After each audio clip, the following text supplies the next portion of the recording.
മണ്ഡല പൂജ കഴിഞ്ഞ് ഭസ്മാവിഭൂഷിതനായി യോഗദണ്ഡും രുദ്രാക്ഷമാലയും അണിയിച്ച് അയ്യപ്പനെ മകരവിളക്കുത്സവത്തിനായി ഇന്നുണർത്തും. നട തുറന്നാൽ പിന്നെ ആഴിയിൽ അഗ്നി പകരും. ജനുവരി 15-നാണ് മകരവിളക്ക്. 12-ന് പ്രസിദ്ധമായ എരുമേലി പേട്ടതുള്ളൽ. 13-ന് പന്തളം കൊട്ടാരത്തിൽ നിന്നും തിരുവാഭരണ ഘോഷയാത്ര പുറപ്പെടും. ശബരിമലയിൽ സർക്കാരും ദേവസ്വം ബോർഡും പരാജയപ്പെട്ടുവെന്നും മണ്ഡലകാലത്തെ ദുരവസ്ഥ മകരവിളക്കിനുണ്ടാകരുത് എന്നും കാട്ടി പ്രതിപക്ഷ നേതാവ് മുഖ്യമന്ത്രിക്ക് കത്തയച്ചു. മണ്ഡലകാലത്തുണ്ടായ വീഴ്ചകൾ പരിഹരിക്കാനുള്ള ശ്രമത്തിലാണ് പോലീസും ദേവസ്വം ബോർഡും. സന്നിധാനത്ത് പോലീസിന്റെ 5-ാം ബാച്ച് ചുമതലയേറ്റു. കൊടിമരം തൊട്ട് നമുക്ക് മരക്കൂട്ടോ ശബരിപീഠം വരെ ഡിഫറൻറ്റ് സെഗ്മെന്റുകളുണ്ട്. അപ്പോൾ തിരക്കനുസരിച്ചിട്ട് ഓരോരോ സെഗ്മെന്റുകളെ സ്വാമികളെ ആവശ്യമുണ്ടെങ്കിൽ അവിടെ ഹോൾഡ് ചെയ്തിട്ട് വിടാനുള്ള സൗകര്യങ്ങളാണ് ഉണ്ടാക്കിയത്. ശബരിപീഠം മുതൽ സന്നിധാനം വരെ 36 കേന്ദ്രങ്ങളിൽ സിവിൽ ഡിഫൻസ് വോളണ്ടിയർമാരുടെ സേവനവും ലഭ്യമാക്കും.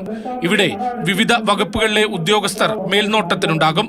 ക്യൂ കോംപ്ലക്സിൽ ആവശ്യമുള്ളവർ മാത്രം കയറിയാൽ മതിയെന്നതാണ് പുതിയ നിയന്ത്രണം.